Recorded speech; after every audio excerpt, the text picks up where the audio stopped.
Prime নিউজের সকলকে স্বাগত। সঙ্গে রয়েছে মিতস্মিতা। চলে যাচ্ছে সংবাদে। উত্তরপ্রদেশে আধ্যাত্মিক সফরে দেশের রাষ্ট্রপতি দ্রৌপদী মুর্মু। বৃহস্পতিবার থেকে শুরু হওয়া এই সফরে অযোধ্যা, মথুরা, বৃন্দাবনের মতো তীর্থস্থান পরিদর্শনের পাশাপাশি তিনি গেলেন জনপ্রিয় প্রেমানন্দ মহারাজের আশ্রমে। শুক্রবার বৃন্দাবনের রাধা কেলিকুঞ্জ আশ্রমে প্রেমানন্দ মহারাজের আশীর্বাদ নেওয়ার পাশাপাশি আধ্যাত্মিক বিষয় নিয়ে দীর্ঘ আলোচনা হয় তাদের মধ্যে। রাষ্ট্রপতির 3 দিনের এই উত্তরপ্রদেশ সফরে শুক্রবার কড়া নিরাপত্তার মধ্যে রাধা কেলিকুঞ্জ আশ্রমে পৌঁছান দ্রৌপদী মুর্মু। সেখানে প্রেমানন্দজির শিষ্য ও অন্যান্য বিশিষ্ট ব্যক্তিরা তাকে অভ্যর্থনা জানান। এরপর মহারাজের সঙ্গে সাক্ষাৎ করে আধ্যাত্মিকতা, সামাজিক সম্প্রীতি ও মানুষের কল্যাণে আস্থার ভূমিকা নিয়ে দীর্ঘ আলোচনা হয় তাদের। এরপর বিভিন্ন ধর্মীয় আচার অনুষ্ঠান ও জনসেবামূলক কর্মসূচিতে যোগ দেন রাষ্ট্রপতি। 9 এপ্রিলের বিধানসভা নির্বাচনকে সামনে রেখে কেরলে প্রচারের শেষ পর্বে সর্বশক্তি নিয়ে ঝাঁপাতে চলেছে বিজেপি। প্রধানমন্ত্রী নরেন্দ্র মোদী, কেন্দ্রীয় স্বরাষ্ট্রমন্ত্রী অমিত শাহ এবং একাধিক শীর্ষ নেতা ও মুখ্যমন্ত্রীকে নামিয়ে রাজ্যে জোরদার প্রচারের কৌশল নিয়েছে গেরুয়া শিবির। দলীয় সূত্রের খবর, প্রধানমন্ত্রী মোদী কেরলের গুরুত্বপূর্ণ কয়েকটি জেলায় 2 দফায় ঝটিকা সফর করবেন। সেখানে তিনি জনসভা করবেন এবং দলীয় কর্মী সমর্থকদের উজ্জীবিত করার চেষ্টা করবেন। সাম্প্রতিক নির্বাচনী সাফল্য থেকে কেরলে নতুন করে উৎসাহ পাচ্ছে বিজেপি। কেরলের রাজনীতিতে যেখানে এতদিন দলটি প্রান্তিক অবস্থানে ছিল, সেখানে এই সাফল্যকে তাৎপর্যপূর্ণ বলে মনে করা হচ্ছে। তবে কেরলে বিজেপির সামনে বড় চ্যালেঞ্জও রয়েছে। রাজ্যের জনসংখ্যার একটি বড় অংশ সংখ্যালঘু সম্প্রদায়ের, যেখানে মুসলিম ও খ্রিস্টান মিলিয়ে প্রায় 42%। ফলে এই ভোট ব্যাংকের প্রভাব বিস্তার এবং বিভিন্ন সম্প্রদায়ের নেতৃত্বের সঙ্গে যোগাযোগ বাড়ানো বিজেপির জন্য অত্যন্ত গুরুত্বপূর্ণ হয়ে উঠেছে। রাজ্যের ছাত্র অ্যাঞ্জেল চাকমার মৃত্যুর বিষয়ে শুক্রবার বিধানসভায় তথ্য দিলেন মুখ্যমন্ত্রী অধ্যাপক ডক্টর মানিক সাহা।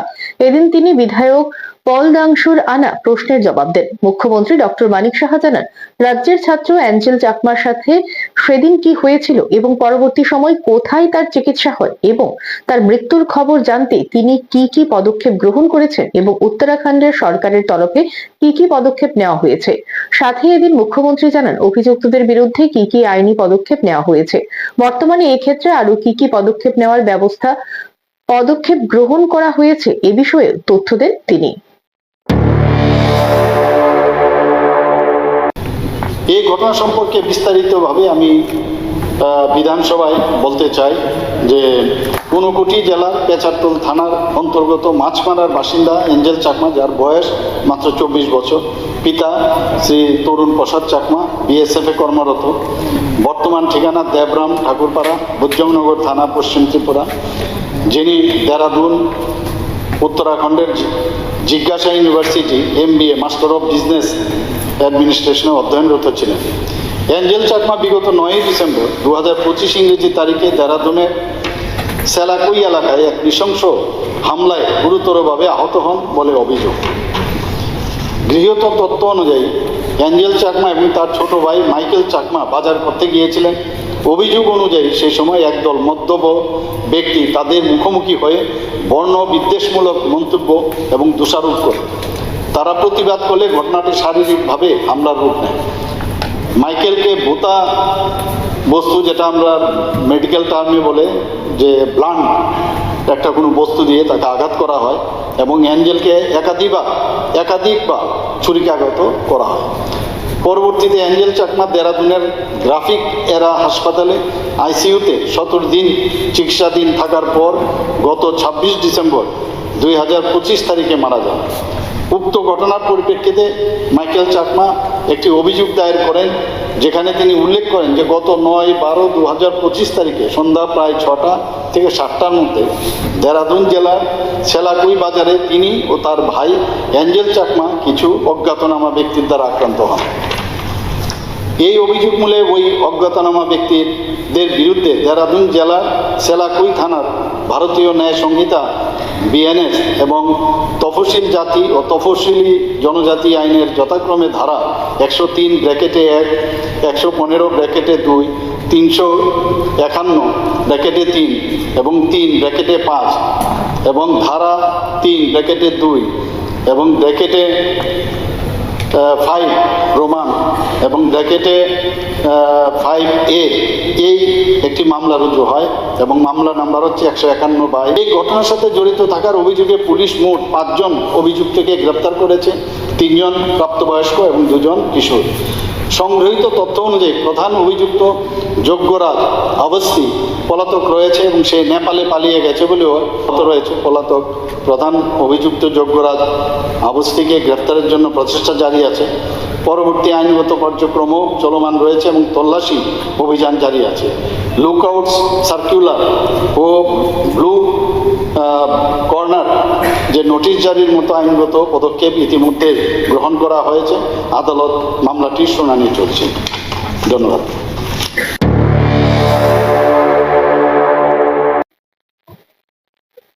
এখন সময় বিজ্ঞাপনের জন্য ছোট্ট একটি বিরতি, সঙ্গে থাকুন।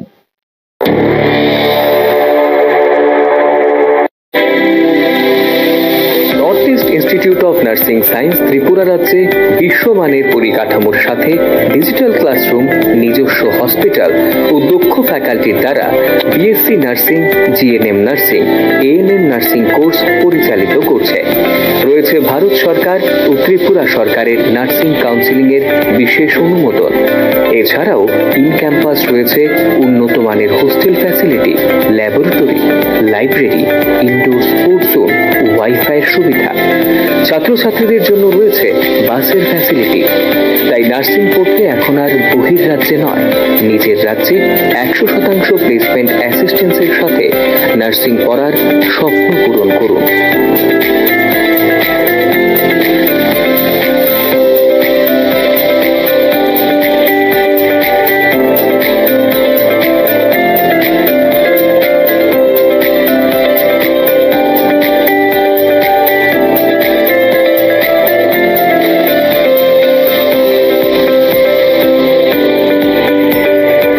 জন্য আজই যোগাযোগ করুন north east institute of nursing science, Agartala, Amtali bypass. Phone নম্বর 7085155609, 7005127202, 0381231506, 8257808056 অথবা ভিজিট করুন www.neins.ind.in, a unit of Devlook Hospital.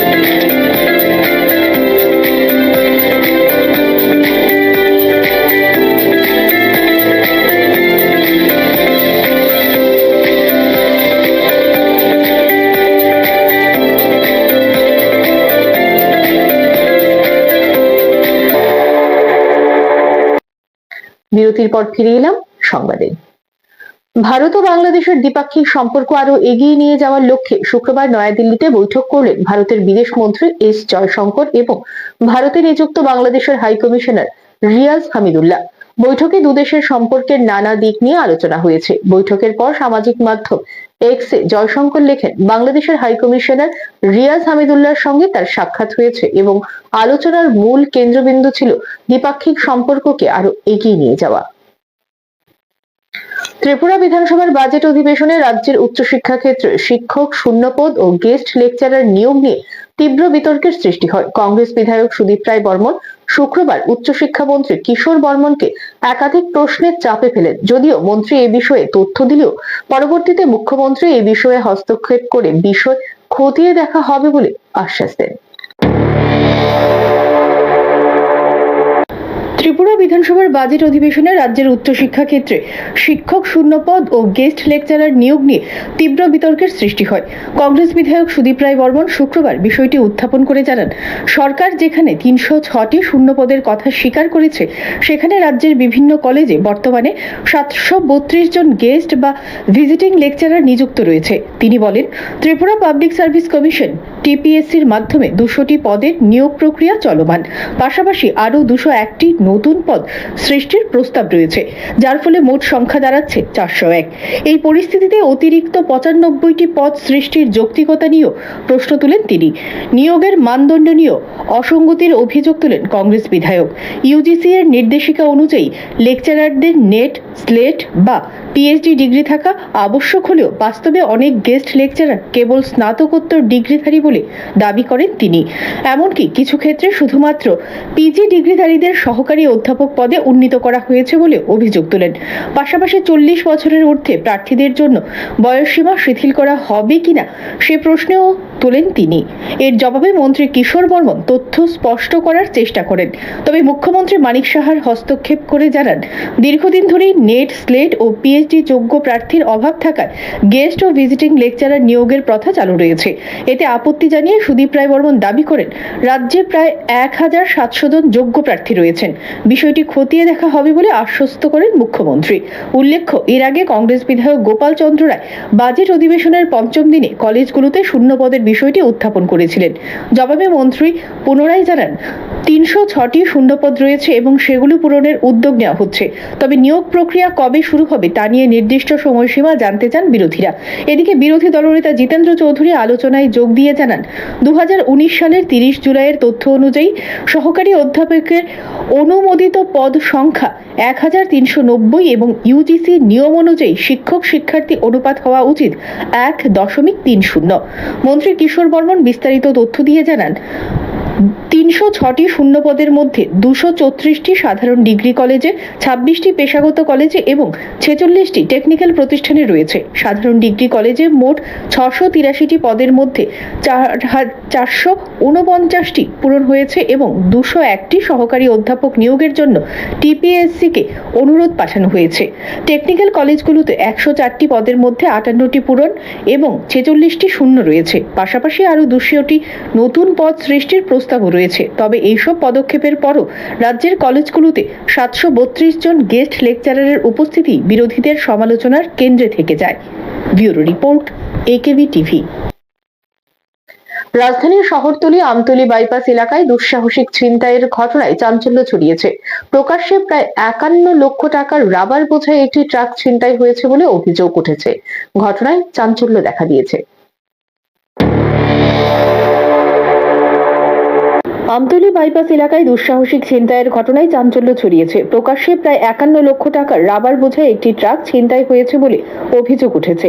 জানা গেছে, বাগমা এলাকার একটি রাবার এজেন্সি থেকে রাবার শিট বোঝাই করে ট্রাক গত 14 মার্চ কেরালার রাজগিরি ট্রেডার্সের উদ্দেশ্যে রওনা দেয়।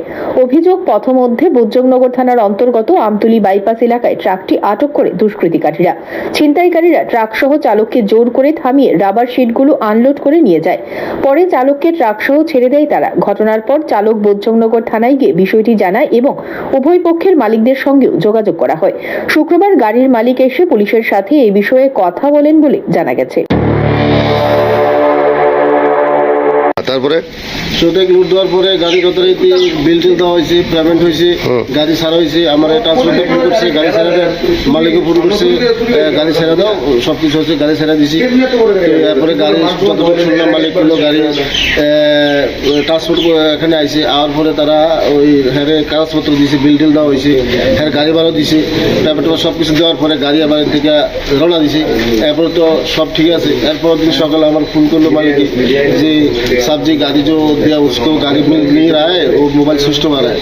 तो इसके बाद एरपरे আমি যতটুকু শুনলাম যে গাড়ি তারা মারফত আমি শুনলাম যে গাড়ি বুজুর্গনগর বালাজি গাড়ি থেকে গাড়ি ড্রাইভারকে হাইজ্যাক করেছে বলে। তো এত বড় জনসমুদ্র থেকে কীভাবে একটা ড্রাইভারকে নিয়ে যায়। তো এরপরে নেওয়ার পরে ড্রাইভারে বুজুর্গনগর থানা এসে নিজে স্যারেন্ডার করলো, উইদাউট মাল ছাড়া স্যারেন্ডার করলো। তো বললো ওকে কিডন্যাপ করেছে, কি করেছে, এখন মালও নেই, শুধু ড্রাইভার আছে, খালি গাড়ি আছে। যাই হোক, এখন মালিকই এসেছে, আমরা এখন থানাতে এসেছি বিষয়টা। ঘটনাটি 14 মার্চ ঘটলেও এখনো পর্যন্ত পুলিশের তৎপরতা নিয়ে প্রশ্ন উঠতে শুরু করেছে। স্থানীয়দের একাংশের অভিযোগ, এত বড় অঙ্কের ছিনতাইয়ের পরও তদন্তে গতি নেই। এখন দেখার বিষয়, পুলিশ দ্রুত তদন্ত করে লুট হওয়া রাবার শিট উদ্ধার এবং দুষ্কৃতীদের গ্রেপ্তার করতে পারে কিনা, নাকি অন্য ঘটনার মতো এই ঘটনাও ধামাচাপা পড়ে যায়, তা নিয়েই উদ্বেগ বাড়ছে এলাকায়। Bureau report, AKV TV. Simna, তমাকারি এবং বোজ্জংনগর ওয়াকিনগর কেন্দ্রের সিপিআইএম প্রার্থীরা তাদের মনোনয়নপত্র শুক্রবার পেশ করেন। এডিসির 13 ও 14 আসনের বাম সমর্থিত প্রার্থীদের দাবি, এডিসি প্রশাসনের বরাদ্দ টাকা জনগণের টাকা, তা জনগণের জন্যই খরচ করা হবে।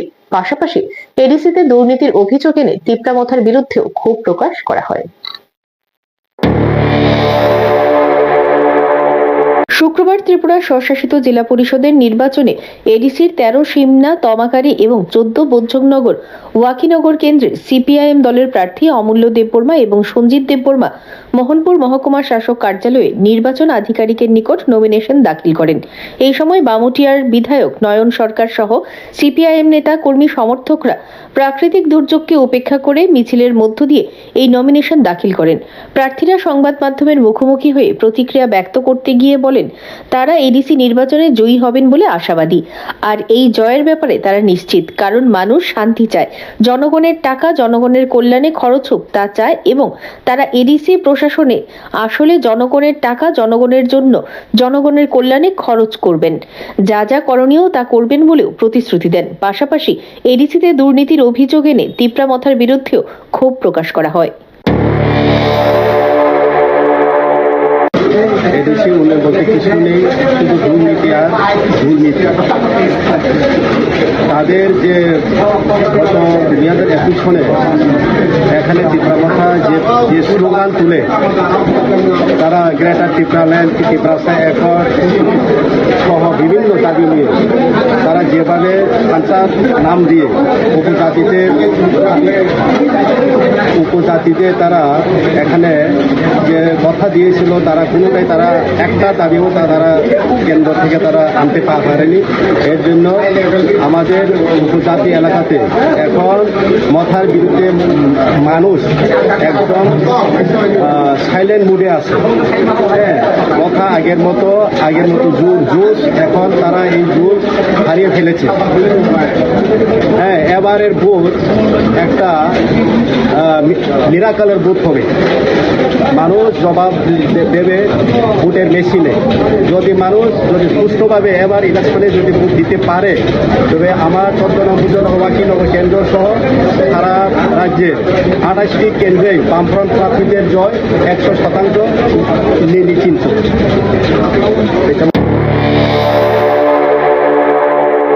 Bureau report, AKV TV. জায়গা সংক্রান্ত বিবাদকে ঘিরে দুই ভাই ও ভাইয়ের বউ অন্য দুই সাঙ্গপাঙ্গ মিলে অপর ভাইকে রক্তাক্ত করে হাসপাতালে পাঠায়। ঘটনা লংতরাই ভ্যালি মনু থানাধীন পূর্ব মাছলি এলাকায়। ঘটনায় এলাকা জুড়ে চাঞ্চল্য দেখা দিয়েছে।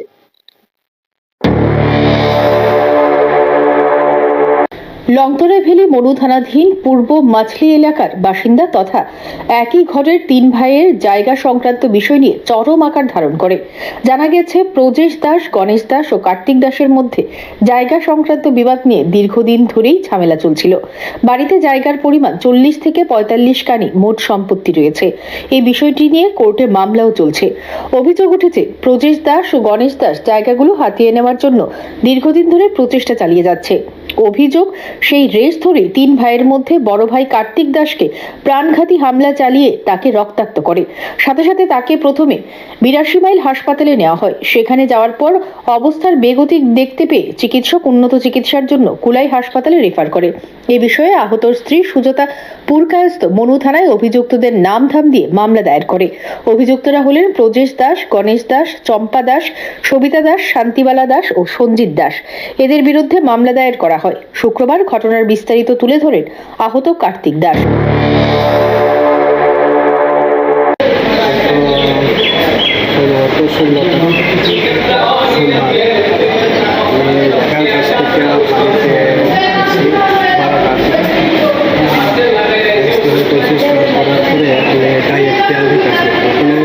আমার বাড়ির দরজার সামনে বারিন্দা দিয়া নোংরা জায়গা থেকে তারা আমার থেকে বাইক নোংরা জায়গার থেকে মাছ নিয়ে আসি। তখন আমার বাইরে কইলাম নোংরা জায়গা থেকে এদিকে নাই, আবার ঘরের পিছন দিকে তো রাস্তা আছে, সেদিকে গেলে তো এই কথা নিয়ে একটু কথা কাটাকাটি হইতেছে। এমন সময় আমার দুই ভাই এবং দুই ভাইয়ের বউ, তারপরে আমার মা, তারা 5 জন মিল্লা হঠাৎ করে আমার মুখে ঘা রড হয়ে আক্রমণ। মাথাতে 4টা কোর আছে, পায়ে ধরতে বাইরে পঙ্কা ভেঙে দিছে, হাতি ভেঙে গেছে। তারপরে আমার স্ত্রী চিল্লাচিল্লি করে সারা প্রতিবাসী সবাই কাছে প্রাণের পাশে সেখানে প্রাণে এখানে স্পট দেয়। তার উদ্দেশ্য ছিল আমার পুরা ভেদ করা লাগে।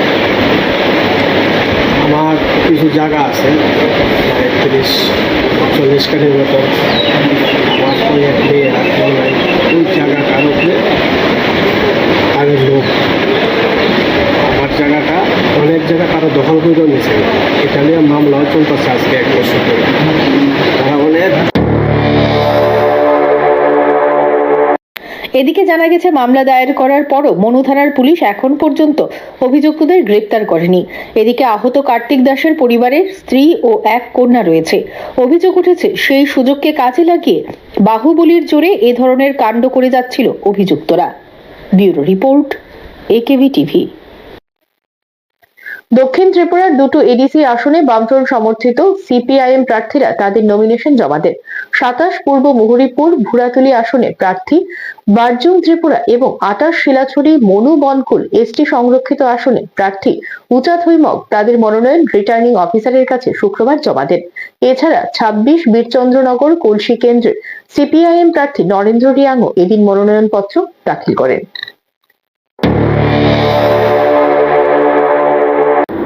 20 মার্চ শুক্রবার দক্ষিণ ত্রিপুরার দুটো এডিসি আসনে বামফ্রন্ট সমর্থিত সিপিআইএম প্রার্থীরা যথা 27 পূর্ব মুহুরীপুর বুড়াতুলি আসনে প্রার্থী বারজুং ত্রিপুরা এবং 28 শিলাছড়ি মনু বনকুল এসটি সংরক্ষিত আসনে প্রার্থী উচাত হৈমক সমর্থক ও দক্ষিণ জেলার সিপিআইএম নেতৃত্বদের সাথে নিয়ে সাব্রুম মহকুমা শাসক তথা 2 কেন্দ্রের রিটার্নিং অফিসার সুমন রক্ষিতের হাতে নমিনেশন পেপার তুলে দেন।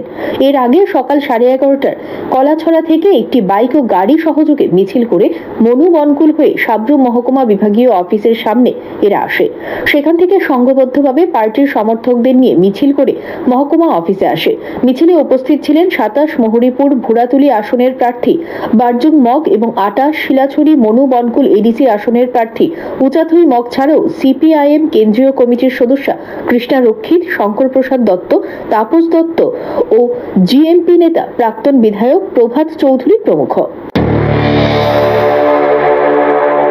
আজকে তো আমরা দুটা কেন্দ্রে 27 এবং 28 কেন্দ্রে আমরা প্রার্থী নমিনেশন দাখিল করলাম। অ্যাকচুয়ালি আমাদের পার্টি বা আমরা এই যে এডিসি এলাকার মধ্যে বিশেষ করে দুর্নীতি বা বেকারদের বঞ্চনা, মানসিক বঞ্চনা, তার নিরিখেই আমরা মানুষের কাছে আমরা যাইতেছি। এবং আজকে যে মানুষের যে আগ্রহ, হয়তো গাড়ি ঘোড়া আমরা কম পাইছি, তারপরে মানুষ অনেকে আসতে পারেনি। এইটাকে কেন্দ্র করে এলাকা মানুষের ক্ষোভ এবং যুবকদের ক্ষোভকে কেন্দ্র করে আমরা মানুষের কাছে যাইতেছি। এই যে একটা অরাজকতা চলছে, তার বিরুদ্ধে আমরা আমাদের যে লক্ষ্য, আমাদের যে জিতানোর যে লক্ষ্যের জন্য, তার জন্য আমরা কাজ করছি। এবং আপনারা জানেন যে গত 9 তারিখ থেকে আমাদের পার্টি আমাদের প্রার্থী ঘোষণা করেছেন এবং অনেকটাই আমরা প্রায় 50-60% আমরা অনেকটাই মানুষের কাছে আমরা যেতে পেরেছি। এগুলো আমাদের অ্যাচিভমেন্ট এবং মানুষ সাড়া পাচ্ছে, দারুণভাবে সাড়া পাচ্ছে। জয়ের ব্যাপারে আমরা নিশ্চিত, দুটা কেন্দ্রে আমরা নিশ্চিত। এদিন আসন্ন এডিসি নির্বাচনে 26 বীরচন্দ্রনগর কলসি কেন্দ্রের সিপিআইএম প্রার্থী নরেন্দ্র রিয়াংও মনোনয়নপত্র দাখিল করেন। উপস্থিত ছিলেন সিপিআইএম রাজ্য সম্পাদক মিলন বৈদ্য, সিপিআই রাজ্য সম্পাদক মণ্ডলীর সদস্য বিকাশ দে, বিক্রমজিৎ সেনগুপ্ত, সিপিআই রাজ্য পরিষদের সদস্য মনোরঞ্জন ত্রিপুরা সহ অন্যান্য বিভাগীয় নেতৃত্ব। Bureau report, AKV TV. আবারও সময় বিজ্ঞাপনের জন্য ছোট্ট একটি বিরতি, সঙ্গে থাকুন।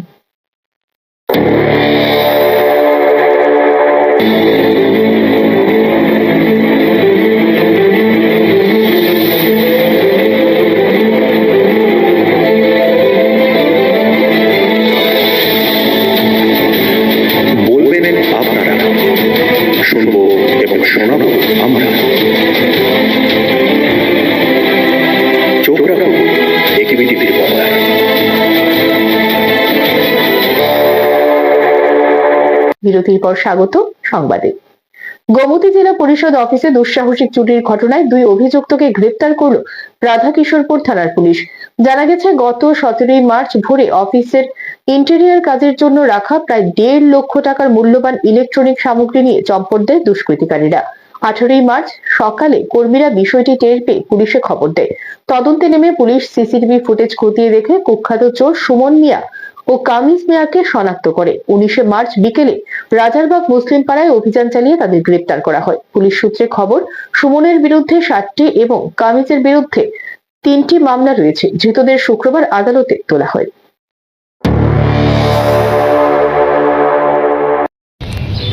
গত 18 তারিখ আমাদের কাছে একটা খবর আসে যে উদয়পুর জেলা পরিষদ অফিসে ওইখানে ইন্টেরিয়ার ইলেকট্রিফিকেশনের কাজ চলছিল। তো অ্যাকর্ডিংলি 17 তারিখ কাজ শেষ করার পর ওইখানের যারা ওয়ার্কার্সরা আছে তারা গেট তালা দিয়ে যাওয়ার পর পরের দিন সকাল 10টার সময় এসে যখন অফিস খুলে তো দেখতে পায় যে অফিসের মধ্যে বেশ কিছু তার এবং অন্যান্য মেটেরিয়াল যেগুলো মিসিং আছে। তো অ্যাকর্ডিংলি ওই অফিসে সিসিটিভি ক্যামেরা ছিল, তো ক্যামেরা চেক করার পর দেখতে পায় যে সেদিন রাত্রে 18 তারিখ প্রায় ভোর 4টার দিকে দুজন লোক তাদের অফিসে ঢুকে জিনিসগুলো চুরি করে নিয়েছে। তো অ্যাকর্ডিংলি পুলিশের কাছে খবর আসার পর আমরা সেই সিসিটিভি চেক করি এবং সিসিটিভি চেক করার পর দুজনকে আমরা দেখতে পাই যাদের পরনে ঠিক এই জামা কাপড়গুলোই পরা ছিল। আর যে দুজন, তারপর অ্যাকর্ডিংলি আমরা ওদের বাড়িতে রেড করি। রেডের পরে আমরা দুজনকে ধরতে সক্ষম হই এবং যাদেরকে ধরা হয়েছে তাদের নাম হলো সুমন মিয়া, তামিজ মিয়া। আর তাদের এগেনস্টে এর আগেও প্রায় 7টা কেস সুমন মিয়ার এগেনস্টে রেজিস্টার্ড আছে চুরির কেস, এবং তামিজ মিয়ার এগেনস্টে 3টে কেস রেজিস্টার্ড। বিস্ফোরক সংক্রান্ত একটি গুরুতর মামলায় তদন্তে বড় সাফল্য পেল ত্রিপুরা পুলিশ। গোয়েন্দা তথ্যের ভিত্তিতে অভিযান চালিয়ে পুলিশ এক জঙ্গিকে গ্রেপ্তার করতে সক্ষম হয়েছে। পুলিশ সূত্রে জানা গেছে, দামছড়া কাঞ্চনপুর সড়কে টিএসআর 13তম ব্যাটালিয়নের টহলদারির দল সন্দেহজনক গতিবিধির ভিত্তিতে প্রথমে ভানুলাল লিয়ানা রিয়াং ওরফে অর্ণজয় রিয়াং 48কে আটক করে। পরবর্তীতে তার কাছ থেকে TUNF এর সঙ্গে সংশ্লিষ্ট আপত্তিকর সামগ্রী উদ্ধার করে এবং মামলায় জড়িত থাকার প্রমাণ মিললে তাকে ভাঙমুন থানার হাতে তুলে দেওয়া হয়। তার বিরুদ্ধে ভাঙমুন থানার মামলা রয়েছে, মামলা নম্বর 2025 VGM 007। তদন্তে উঠে এসেছে ধৃত ব্যক্তি TUNF জঙ্গি সংগঠনের সঙ্গে যুক্ত এবং পুলিশ বাহিনীর গাড়িকে লক্ষ্য করে নাশকতা ও বিস্ফোরণের পরিকল্পনা করছিল। এর মাধ্যমে নিরাপত্তা কর্মীদের উপর হামলা চালানো এবং অস্ত্র ও গোলা বারুদ লুটের ছক ছিল বলে পুলিশ জানিয়েছে। অভিযুক্তের কাছ থেকে সংগঠনের শিলমোহর সহ গুরুত্বপূর্ণ ডিজিটাল প্রমাণ উদ্ধার করা হয়েছে। উল্লেখ্য, এই মামলায় এর আগেও বৈদ্যুতিক ডেটোনেটর এবং নিউগন 90 সহ বিস্ফোরক সামগ্রী উদ্ধার হয়েছিল। পুলিশ জানিয়েছে, এই ঘটনার সঙ্গে জড়িত অন্যান্য সদস্যদের খোঁজে তল্লাশি জোরদার করা হয়েছে এবং গোটা নেটওয়ার্ক ভেঙে ফেলার লক্ষ্যে তদন্ত অব্যাহত রয়েছে। জননিরাপত্তা নিশ্চিত করতে এবং আইন শৃঙ্খলা বজায় রাখতে ত্রিপুরা পুলিশ বদ্ধপরিকর বলেও জানানো হয়েছে। মার্চের শেষেই উত্তরবঙ্গে যেন বর্ষার আমেজ, লাগাতার বৃষ্টি চলছে। কিন্তু গ্রীষ্মের শুরুতে কেন আচমকা ভোলবদল ঘটাচ্ছে প্রকৃতি? নেপথ্যে রয়েছে 1000 কিলোমিটার লম্বা এলাকায় ছড়িয়ে থাকা ঘূর্ণাবর্ত। আফগানিস্তান এবং পাকিস্তান পেরিয়ে এই ঘূর্ণাবর্ত ভারতে এসে পৌঁছেছে বলে জানিয়েছে আবহাওয়া দপ্তর। গ্রীষ্মের শুরুতে আচমকা ভোলবদল ঘটাচ্ছে প্রকৃতি। নেপথ্যে রয়েছে 1000 কিলোমিটার লম্বা এলাকায় ছড়িয়ে থাকা ঘূর্ণাবর্ত। আফগানিস্তান এবং পাকিস্তান পেরিয়ে এই ঘূর্ণাবর্ত ভারতে এসে পৌঁছেছে বলে জানিয়েছে আবহাওয়া দপ্তর। ঠিক কি সমস্যা বাড়ছে বিশাল ঘূর্ণাবর্তের জেরে? আবহাওয়াবিদরা মনে করছেন, ভূমধ্যসাগরীয় এলাকা থেকে তৈরি হয়েছে এই ঘূর্ণাবর্ত। ভারতের উত্তর পশ্চিম প্রান্ত থেকে ঢুকছে ঘূর্ণাবর্তটি। তার জেরেই হিমাচলের পাদদেশীয় এলাকাগুলোতে চলছে প্রবল ঝড় বৃষ্টি। স্বাভাবিকের তুলনায় কমছে তাপমাত্রা। সেই কারণেই বেশ কয়েকদিন ধরে প্রকৃতি দুর্যোগপূর্ণ। আবহাওয়া দপ্তরের পূর্বাভাস, আগামী 2-3 দিনে দেশের বিস্তীর্ণ এলাকায় ভারী থেকে অতি ভারী বৃষ্টি হতে পারে। দক্ষিণান্তের কর্ণাটক, কেরল, অন্ধ্রপ্রদেশ, তামিলনাড়ুতে শিলাবৃষ্টির সম্ভাবনা রয়েছে। রয়েছে। কম তীব্রতার সাইক্লোন হতে পারে মধ্য ভারতের একাধিক রাজ্যে। ভারতের পশ্চিমাঞ্চলের পার্বত্য রাজ্যগুলোতেও রয়েছে দুর্যোগের সম্ভাবনা। দিল্লিতে 50 কিলোমিটার বেগে হাওয়া বইতে পারে। উত্তর পূর্বের রাজ্যগুলোতেও দমকা হাওয়ার সাথে বৃষ্টিপাত হবার সম্ভাবনা। কলকাতায় 40 থেকে 60 কিলোমিটার বেগে হাওয়া এবং শিলাবৃষ্টিরও পূর্বাভাস রয়েছে। কিন্তু মার্চের শেষেই কেন এইভাবে বৃষ্টি শুরু হচ্ছে দেশ জুড়ে, সেটাই ভাবাচ্ছে আবহাওয়াবিদদের। তারা মনে করছেন ভারতের জলবায়ু ক্রমেই বদলে যাচ্ছে। পশ্চিম দিক থেকে তৈরি হওয়া ঘূর্ণাবর্তের কার্যকারিতা এবং স্থায়িত্ব বাড়ছে। দেশ জুড়ে বাড়ছে বৃষ্টির পরিমাণ। Bureau report, AKV TV. সংবাদ এখনকার মতো এই পর্যন্তই। আমাদের পরবর্তী সংবাদ দেখার জন্য চোখ রাখুন একেবি টিভির পর্দায়। নমস্কার।